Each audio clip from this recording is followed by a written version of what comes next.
Hello and welcome to Isaac's Movie Rec of the Week. Today I have a deep cut for you, Escape from the Planet of the Apes.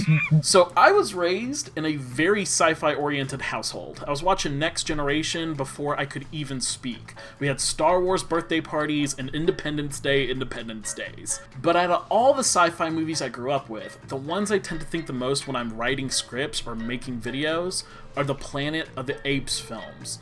They're just so thematically interesting and dense. I love the new ones, I love the old ones, and I'm slightly obsessed with the weird ones, especially the weird one I want to talk to you about today. Escape from the Planet of the Apes was the first in the franchise to focus mainly on the ape characters, specifically Cornelius and Zira, the empathetic husband and wife scientist duo from the first film. Together, they travel back in time to 1973 to escape Earth's imminent destruction. The US government forces Cornelius and Zira to keep the whole end of mankind thing pretty hush-hush. But they're still allowed to live their lives, becoming members of the public in a sense. The apes decide to make the best of their situation, cashing in on the fame garnered by the novelty of their mere existence and reveling in 70s wealth.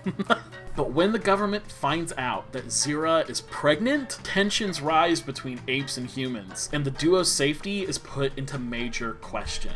Escape from the Planet of the Apes represents a kind of filmmaking we rarely see in the modern era, an experimentation with intellectual property where nothing is too precious to be changed, not even genre. Was anyone asking for a Planet of the Apes film to also be a wacky fish-out-of-water comedy that turns slowly into a political thriller? No! Nobody was asking for that. What a weird thing to make. Few franchises have pulled off such an intense tonal left turn successfully. Evil Dead, Alien, Godzilla, but the way it's done here is different from all those examples. It comes across as like reckless abandon almost. Like they could really do whatever coke-fueled thing they wanted to. I find it so relentlessly charming. I really enjoy this movie. If you needed any more reason to watch, this film also has a straight-up groovy score by the master Jerry Goldsmith, a real chimpanzee baby that is unbelievably cute, and a fascinating understanding of celebrity culture that holds up shockingly well to modern scrutiny. So grab yourself a friend, down a half bottle of the good stuff, and go watch it. I'll see you next time on Isaac's Movie Rec of the Week.